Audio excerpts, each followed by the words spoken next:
The stars belonged to the Korthax dominion. Every civilized species in the galaxy knew this truth. For 10,000 years, the Korthax had conquered world after world, and never once had they failed. Their warships moved through space like metal gods, and their warriors were the finest killers the universe had ever seen. Commander Zalthor stood on the bridge of his flagship and looked at the stars with pride. He was the greatest warrior of his people. 17 civilizations had fallen before him. 17 species had surrendered when they saw his ship arrive in their skies. His dark armor carried the marks of 1,000 battles, and his name made entire planets tremble. The scouts had brought news of a new world. It was a blue planet in a small system they called Sol. The beings there called themselves humans. They were primitive creatures who had barely left their own moon. Their technology was weak. Their weapons were simple. The scouts said they would be easy to conquer. The High Command had not even wanted to send a full fleet. These humans were not worth the effort. But Zalthor had volunteered anyway. It was tradition. When the Korthax found a new species, they sent their strongest warrior first. This showed the galaxy that even the mightiest of the Korthax could conquer alone what others needed armies to defeat. Zalthor took only his personal warship and 50 of his best warriors. It was more than enough. He had conquered larger civilizations with less. The journey would take 3 weeks. Then he would arrive at Earth, demonstrate the power of the Korthax, and accept their surrender. It would be simple and quick. On Earth, Captain Lisa Morgan sat in the command chair of the USS Defiant and watched her screens with growing concern. The ship was humanity's first real deep space vessel, built from decades of struggle and hope. It was not much compared to what she had seen in old science fiction movies, but it was theirs. It represented everything humanity had worked for. Her pilot, Jake Harrison, spoke without looking away from his console. His hands moved across the controls with practiced ease. "Captain, I'm still reading that anomaly. Whatever it is, it's heading straight for us. Arrival in 6 hours." Maya Torres, the chief engineer, frowned at her own screens. She was young, but brilliant. One of the best minds Earth had produced. "It's definitely artificial.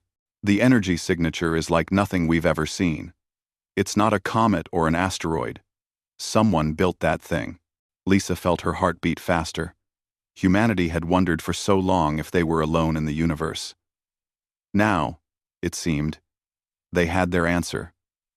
But she was not sure if that answer was a good one. The object was huge, much larger than the Defiant. It moved with purpose and power. "Prepare a first contact package," Lisa said. Her voice was steady even though her hands wanted to shake. "All languages, mathematical sequences, peaceful intentions. Let's hope they're friendly." Jake glanced at her with worried eyes. "And if they're not?" Lisa did not answer. They all knew the truth. If these visitors were hostile, humanity had no chance. The Defiant had weapons, but they were designed for asteroids and debris. Against a civilization that could cross the stars with ease, Earth would be helpless. The hours passed slowly. The crew of the Defiant prepared for first contact with a mixture of excitement and fear. Scientists checked and rechecked their equipment. Linguists prepared translation algorithms. The military officers aboard quietly inventoried their weapons and knew they would not be enough. When the alien ship arrived, it was more beautiful and terrible than anything they had imagined. It was massive, easily 10 times the size of the Defiant. Its hull was black metal that seemed to absorb light. Strange symbols glowed along its surface in colors that hurt to look at. The ship did not slow down or hesitate. It simply appeared in space near Earth's moon and stopped, as if gravity itself obeyed its commands. Lisa sent the first contact package. The message traveled through space, carrying humanity's hopes and fears. For long minutes, there was no response. Then the alien ship's weapons powered up. Every alarm on the Defiant started screaming at once. "They're targeting us!" Jake shouted. "Hold position," Lisa ordered. "Do not fire. Do not move. We show no aggression." Maya's voice was tight with fear. Captain, if they fire, we're gone. Shields won't hold for a second against that power. I know, Lisa said quietly. But if we run or fight, they'll destroy us anyway.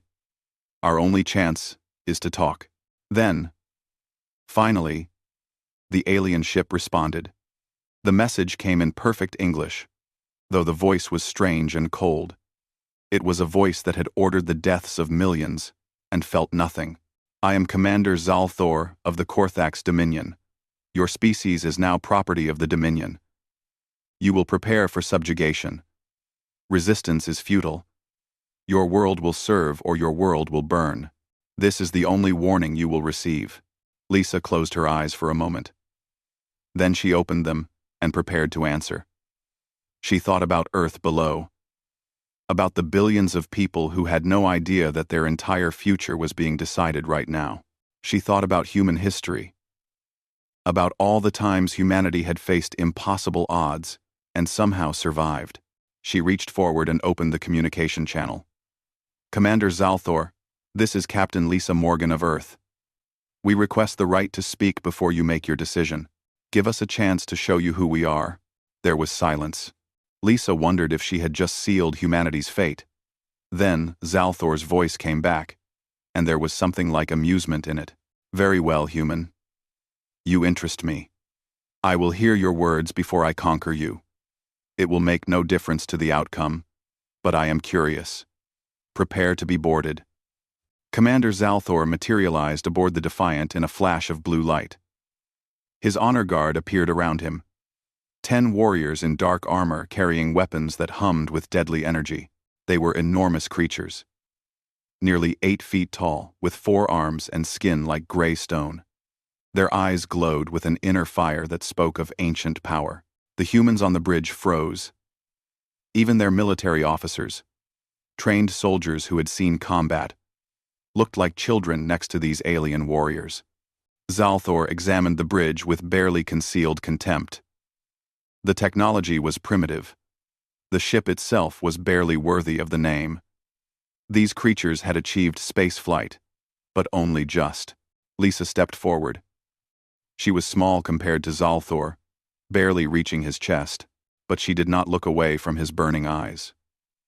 Welcome aboard the Defiant, Commander. I am Captain Lisa Morgan. Zalthor studied her.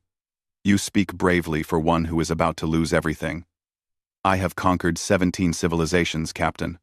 All of them were stronger than yours. All of them had better weapons, better ships, better warriors. All of them fell. What makes you think your species deserves anything but subjugation?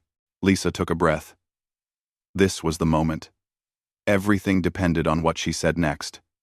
I don't think we deserve mercy, Commander. I think we deserve a chance to prove ourselves.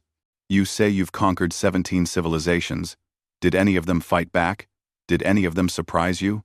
Zalthor's expression shifted slightly. Some resisted. They died quickly.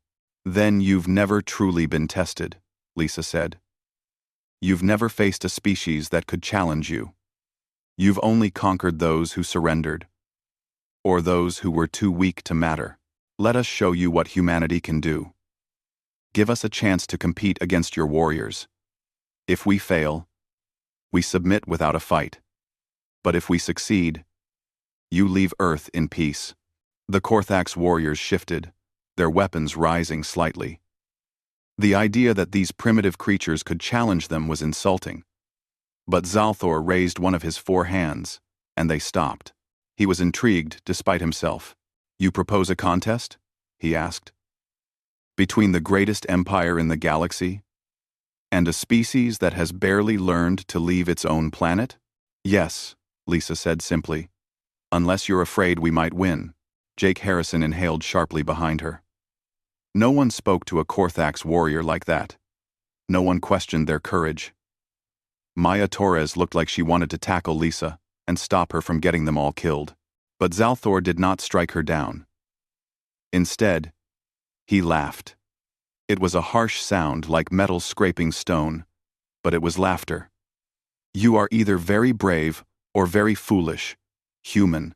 Very well. I accept your challenge. It amuses me to see you try. We will hold 5 contests: combat, technology, strategy, survival, and one of your choosing. If you win even a single contest, I will leave your world untouched. But when you lose all 5, your species will surrender without resistance. Lisa felt relief wash over her. It was not much of a chance, but it was a chance. Agreed. Where will these contests take place? There is a moon in your system. Barren and lifeless. We will use it as neutral ground. You have 3 days to select your champions and prepare. I suggest you choose well. Captain, the Korthax do not show mercy to those who waste our time. With another flash of light, Zalthor and his warriors vanished. The bridge of the Defiant was silent for a long moment. Then, Jake exploded out of his chair. What did you just do? He demanded. Lisa, they're going to destroy us in these contests. We can't compete with a species that's been conquering the galaxy for 10,000 years. Maybe not directly, Lisa said. She was already moving, calling up data on her screens. But we don't have to beat them at their own game. We just need to beat them once. Maya, I need you to gather every genius on Earth. Engineers, scientists, anyone with a creative mind. Jake, get me in touch with the military. I need our best fighters. But not just the strongest ones. I need the smartest ones. Maya was already working. What's your plan? Lisa looked at the place where Zalthor had stood. The Korthax are strong. They're advanced. They're experienced. But they've been winning for so long that they've forgotten how to adapt. They expect everyone to fight like they do, think like they do, surrender like they do. We're going to show them something they've never seen before. Over the next 3 days, Earth mobilized like never before. The best minds on the planet came together. They studied everything they had learned about the Korthax from those brief minutes aboard the Defiant. They analyzed the alien technology, the warrior culture, the way Zalthor spoke and moved. For the combat contest, Lisa did not choose the strongest soldier. She chose Danny Cole, a Marine who had served in special operations. Danny was not the biggest or the fastest, but he was clever. He understood that fights were not won by strength alone. For the technology contest, Maya assembled a team of engineers who specialized in improvisation. They were people who could build solutions from scraps, who thought outside traditional boundaries. For strategy, they selected Kevin Brooks, a young commander known for unconventional tactics. His superiors had always criticized him for breaking the rules. Now, those same qualities might save humanity. For survival, they chose Amy Chen, a wilderness expert who had spent years studying how humans adapted to extreme environments. She understood something important about humanity's relationship with nature. The 5th contest would be revealed later. Lisa had an idea, but she was not ready to share it yet. On the 3rd day, shuttles carried the human champions to the barren moon. The Korthax were already there, having constructed an arena from materials that appeared from nowhere. Their technology made the impossible look easy. Zalthor stood waiting, his arms crossed. Behind him, his warriors prepared for the contests with calm confidence. They had never lost. They would not lose now. Lisa walked across the gray dust toward him. We're ready, Commander. Then let us begin, Zalthor said. I look forward to adding humanity to the long list of species that have fallen before me. The first contest began at dawn, though dawn on this airless moon was just a line of harsh sunlight creeping across gray rock. The combat arena was a circle marked in the dust, 100 meters across. No weapons except what the fighters brought themselves. No rules except victory or defeat. The Korthax champion stepped into the circle. His name was Drak Nor, and he had killed 300 warriors in single combat. He stood 9 feet tall, his 4 arms carrying blades that glowed with energy. His armor was black and covered in scars from 1,000 battles. When he moved, the ground shook slightly under his weight. Danny Cole walked to face him. By comparison, He looked tiny. He was just a human, 6 feet tall and weighing maybe 200 pounds. He carried a simple combat knife and wore light armor. The Korthax warriors watching laughed. This would be over in seconds. Zalthor raised one hand. Begin. Draknor charged immediately. He moved with shocking speed for something so large. His blades cut through the air, where Danny had been standing a moment before. But Danny was already gone, rolling to the side and sprinting for the edge of the arena. The Korthax warriors laughed louder.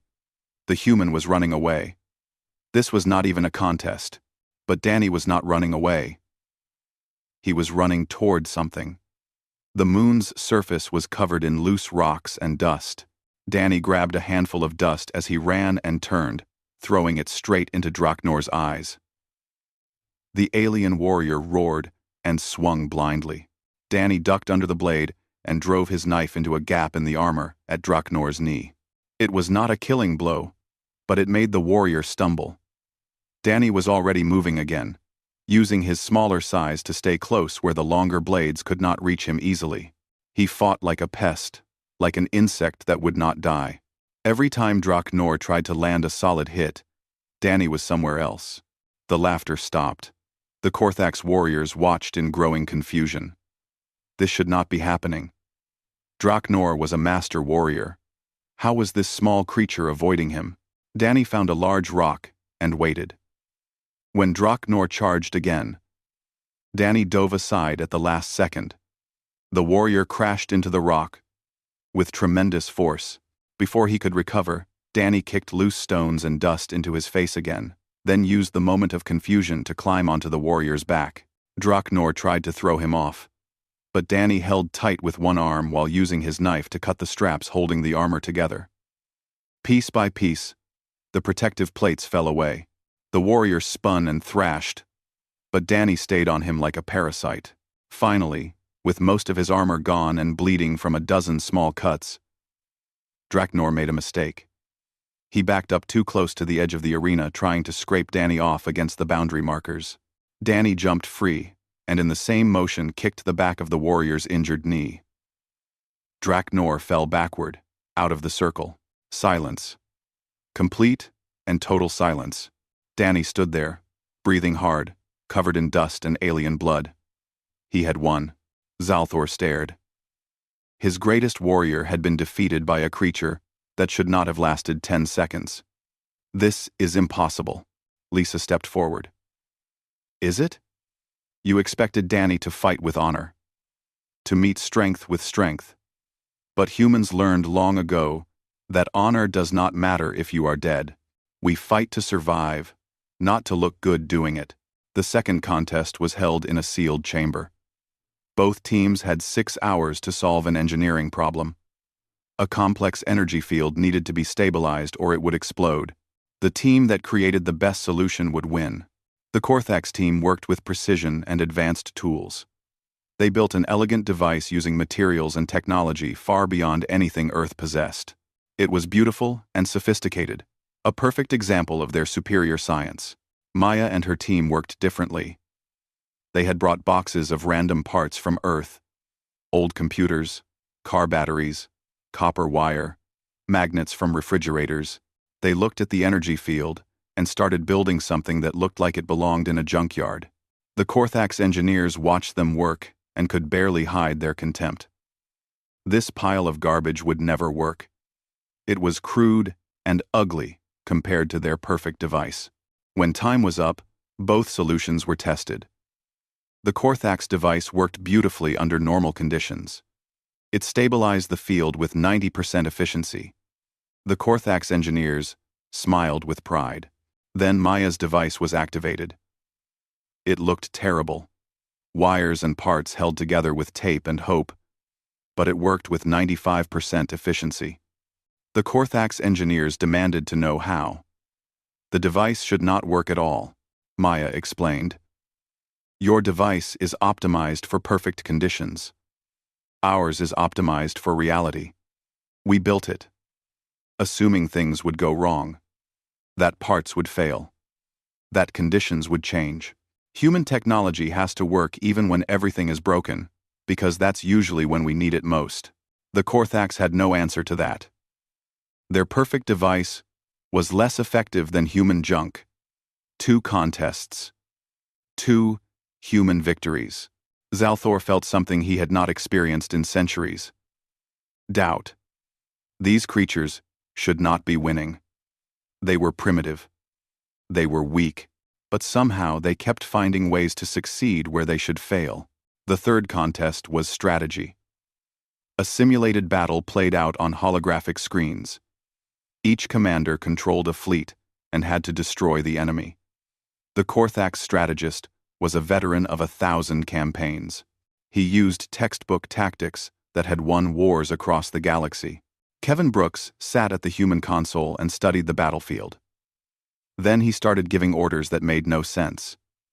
He divided his fleet into tiny groups. He sent ships on courses that looked suicidal. He abandoned defensive positions.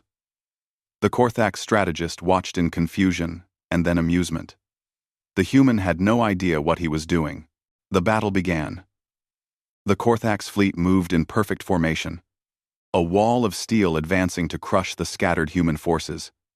They destroyed the first human group easily. Then, the second. Victory was certain. Then, everything fell apart. The scattered human ships had not been running away. They had been getting into position.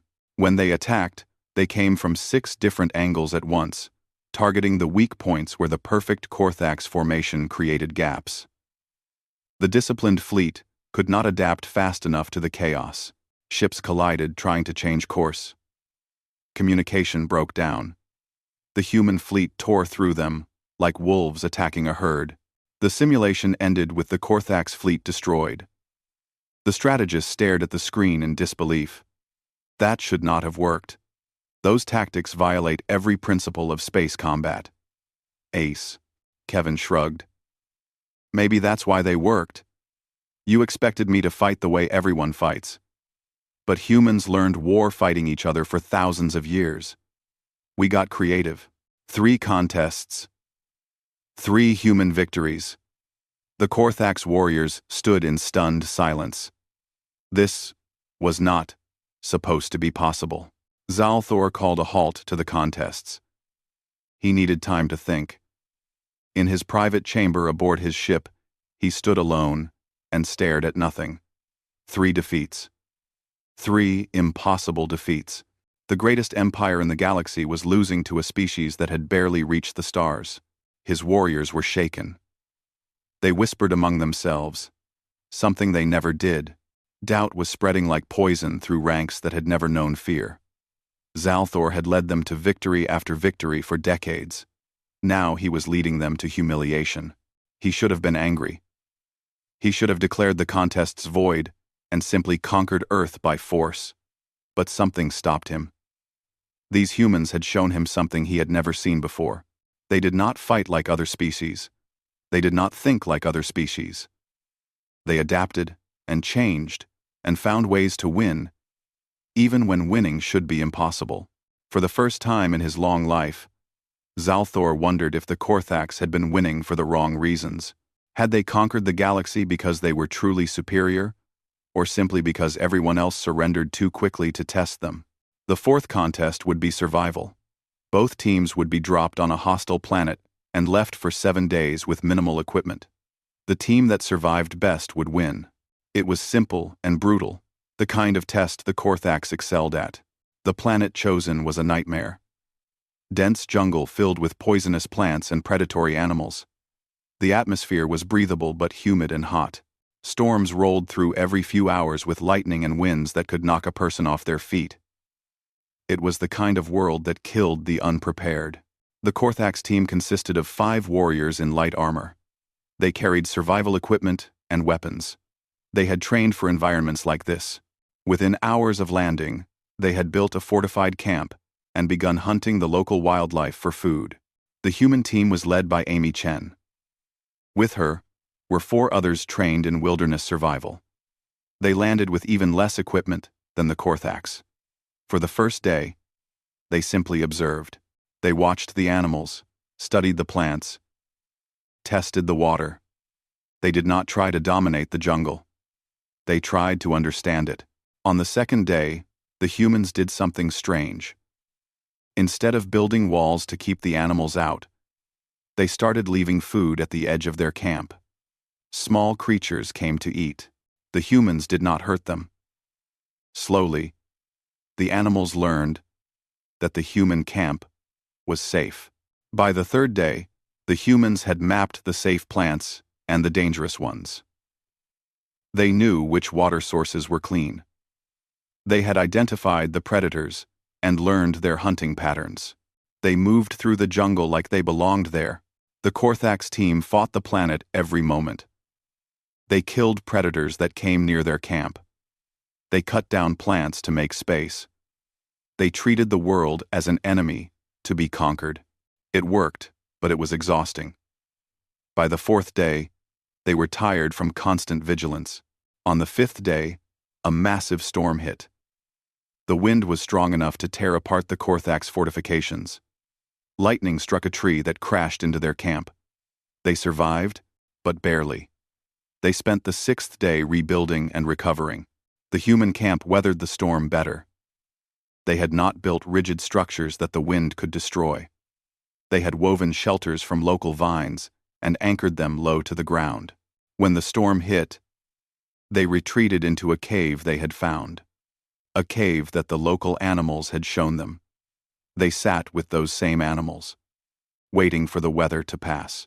When the 7 days ended and both teams were retrieved, the difference was obvious. The Korthax warriors were exhausted, injured, and had lost equipment. The human team looked healthy. They had even gained weight from eating the local plants and animals they had learned to identify.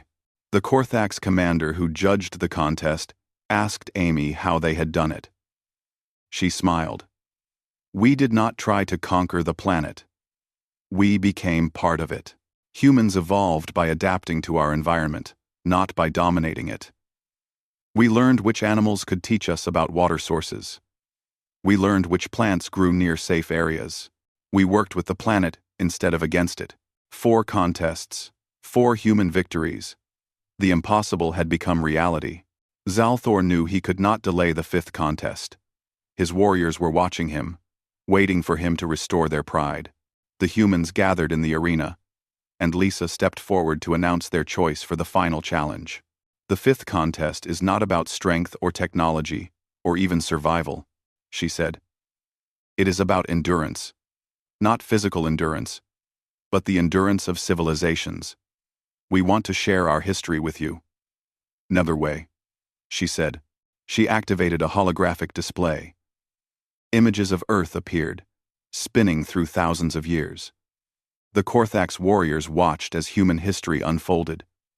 They saw species almost wiped out by ice ages. They saw plagues that killed half the population. They saw wars that should have destroyed humanity completely.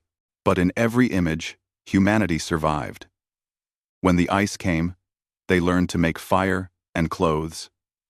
When plague struck, they learned medicine.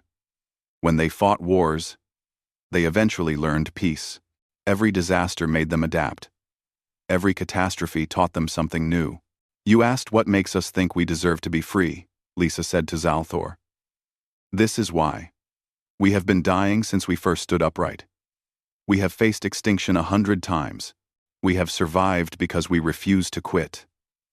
Not because we are strong, but because we are too stubborn to accept defeat."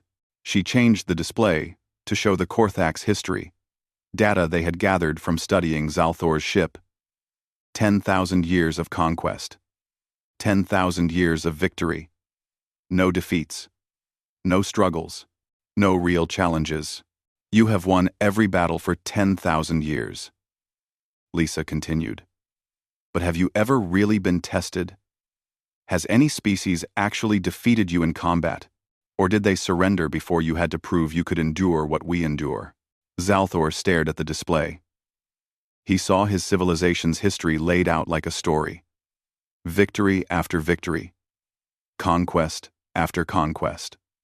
It was glorious. But Lisa was right. They had never struggled. They had never adapted. because they never needed to. They had been winning so long that they had forgotten what it meant to lose.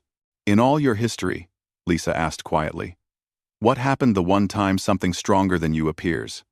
What happens when the Korthax finally meet their match? Will you adapt like we do? Or will you break because you never learned how? The question hung in the air like a blade. Zalthor had no answer. He realized with growing horror that he did not know. The Korthax had built their entire civilization on the assumption that they would always be the strongest. They had no plan for defeat, because defeat was supposed to be impossible. We have won 4 contests, Lisa said. By your own rules, you must leave Earth in peace. But I ask you now, Commander, what have you really learned here? You came to conquer us. Instead, we showed you that strength is not the same as endurance. Power is not the same as survival. You can destroy us with your weapons. But can you survive what we survive? Can you adapt like we adapt? Zalthor turned and walked away without speaking. His warriors followed in silence. The humans watched them go, not sure if they had won, or if they had just made everything worse. Zalthor stood alone on the bridge of his flagship and looked at Earth turning slowly below. The blue planet was beautiful in a way he had not appreciated before. It was a world that had tried to kill its dominant species repeatedly. And yet those species had survived. Not by being strong, but by refusing to die. His warriors waited for orders. They expected him to declare the contests invalid. They expected him to order the invasion. Earth was weak. Its defenses were primitive. The Korthax could conquer it in days. The humans had won through trickery and unconventional thinking, but that would not save them from orbital bombardment. But Zalthor did not give the order to attack. Instead, he thought about everything he had seen. Danny Cole, fighting with no honor, but perfect effectiveness. Maya building solutions from garbage that worked better than Korthax perfection. Kevin winning through chaos when order should have prevailed. Amy surviving by adapting instead of dominating. And Lisa asking questions that had no good answers. He accessed the historical records of the Korthax Dominion. 10,000 years of data. He searched for any record of a species that had actually defeated them in combat. He found none. Stabline, RM. Every species in their empire had either surrendered immediately or been destroyed so quickly that the battle barely counted as a test. The Korthax had never been challenged. They had been winning so long that victory was assumed. They had built an entire civilization on the idea that they were superior to everyone else. But what if that was wrong? What if they had just been lucky to never meet anyone who fought the way humans fought? Zalthor thought about his own life. 300 years of warfare. 17 civilizations conquered. Thousands of enemies killed. He had never lost because he had never faced an opponent who refused to fight on his terms. The humans had shown him something terrifying. They had shown him that the Korthax way was not the only way, and maybe not even the best way. He called his senior warriors to the bridge. They came expecting orders to attack. Instead, Zalthor spoke to them about doubt. I have conquered 17 civilizations, he said, but I have never truly been tested. None of us have. We defeat enemies who fight the way we expect them to fight. We conquer species who think the way we think. But these humans are different. They do not play by our rules. They do not respect our superiority. And because of that, they won. His second in command, a warrior named Kresh, spoke carefully. Can we?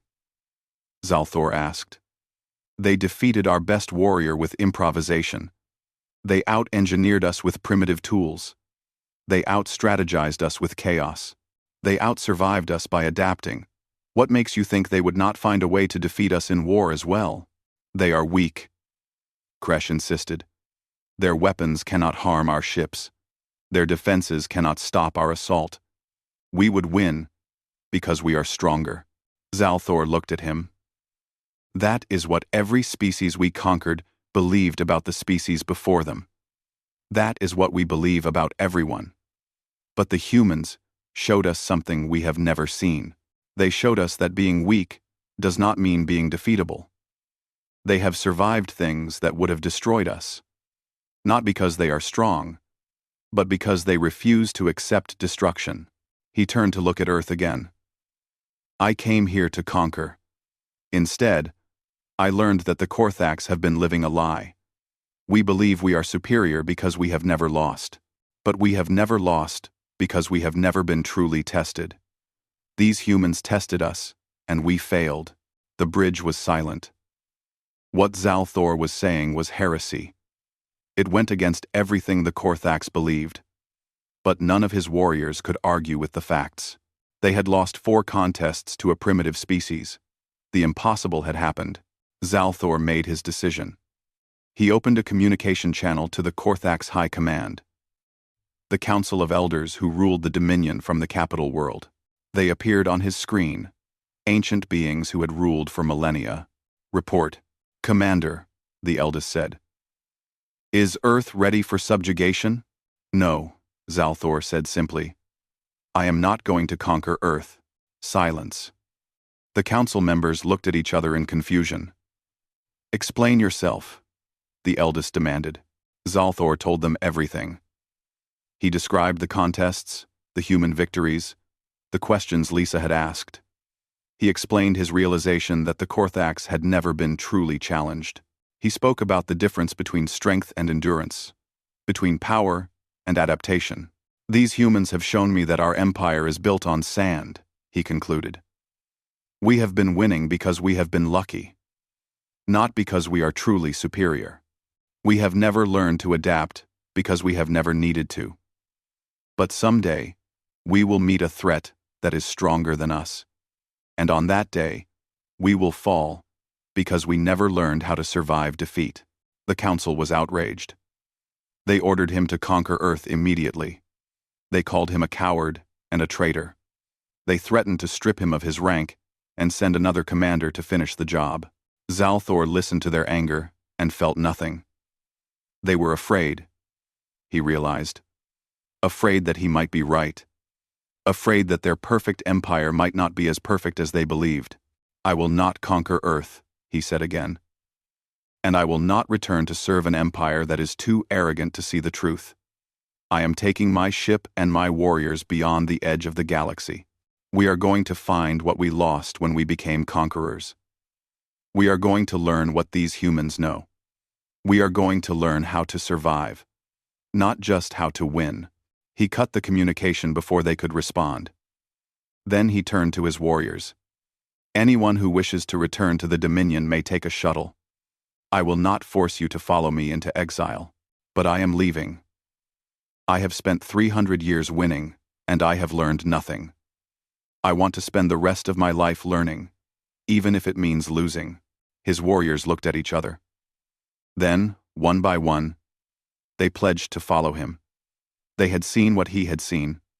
They had felt what he had felt. The old certainties were gone. The only way forward was into the unknown. Before he left, Zalthor sent one final message to Earth. Lisa received it aboard the Defiant. Captain Morgan, his voice said from the speakers, you defeated the greatest warrior of the Korthax. You defeated our technology, our strategy, our strength, but more importantly, you defeated our certainty. You showed us that we have been winning for the wrong reasons. We thought we were superior because we were strong. You showed us that true superiority comes from surviving weakness. I am leaving your space forever. I am taking my warriors beyond the edge of the galaxy, where we will search for what we lost. Tell your people they were not conquered by the mightiest of our kind. Tell them that we disappeared because meeting humanity taught us we were not as mighty as we believed. Your species will face many challenges in the future. Other empires will come. But I believe you will survive them all.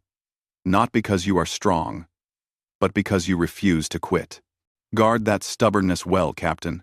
It is your greatest weapon. The message ended. Lisa watched on her screens as Zalthor's ship turned and accelerated away from Earth. It moved faster and faster until it vanished in a flash of light, heading for the empty spaces between galaxies. Back on Earth, the news of what happened spread quickly.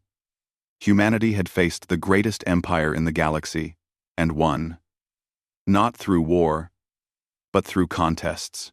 They had defeated the Korthax by being themselves, by using the very qualities that had kept them alive through ice ages and plagues and wars. The Korthax Dominion debated for years about what to do with Earth. Eventually, they declared the Sol system quarantined. No Korthax ship was allowed to enter. Humanity was marked in their records as the species that broke the greatest warrior and left alone. Other species in the galaxy heard the story and wondered, if primitive humans could defeat the Korthax, what did that mean about the Korthax themselves? Slowly, quietly, the empire began to crumble. Subject worlds started to question. Warriors started to doubt. The certainty that had held the Dominion together for 10,000 years was gone. And somewhere beyond the edge of the galaxy, Zalthor and his warriors searched for meaning. They had spent their lives conquering and never learning. Now they would spend the rest of their days learning and never conquering. They did not know if they would find what they were looking for. But for the first time in their long lives, they were willing to face the possibility of failure. Back on Earth, Lisa stood on the observation deck of the Defiant and looked at the stars. Humanity was alone again, but not truly alone. They had met the mightiest beings in the galaxy and emerged free. They had proven that strength was not the only path to survival. She thought about Zalthor's final message and smiled. Humanity would face many challenges. Other empires would come, but they would survive, just as they always had. Not because they were the strongest or the smartest or the most advanced, but because they were too stubborn to quit.